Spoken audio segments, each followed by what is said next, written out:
SLBC స్వరంగంలో చిక్కుకున్నోళ్ళని కాపాడటానికి మంత్రులు మస్తు అంటే మస్తు కష్టపడుతున్నారు.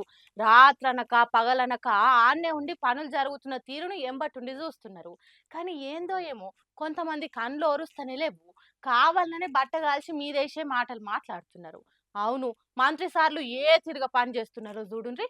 అబ్బబ్బా, వాళ్ళ కష్టం చూస్తే నాకే ఏడుపొస్తున్నది. చూడుండ్రి మంత్రి కోటిరెడ్డి వెంకటరెడ్డి సారు ఎట్లా కష్టపడుతున్నాడో.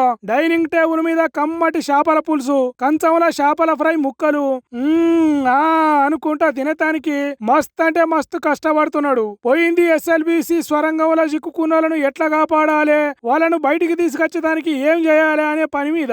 కానీ శ్రీశైలం ప్రాజెక్టు కాడ మంచి రుచికరమైన చేపలు దొరుకుతాయి కదా, అగో అందుకే చేపల కూర మీద కాయసు పుట్టి కూర వండించుకొని కమ్మగా తింటున్నాడట.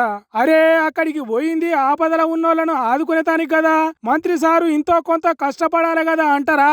ఎవరన్నారు మంత్రి సారు కష్టపడతలేడని? చేపలన్నప్పుడు చిన్న ముళ్ళు పెద్ద ముళ్ళు ఉంటాయి. వాటిని తీసి చేప ముక్కను ముద్దుగా తినుడు చిన్న కష్టం ఉంటదా? ఎంత తండ్లాట ఉంటది ఏం కథ? అంతకంటే ముందు మంచి మంచి చేపలను ఏరి కోరి వండించుకున్నాడు అంటే కూడా జరంత ఆలోచన చేయాలనా అద్దా? అగో అందుకోసమైనా కష్టపడాలి కదా.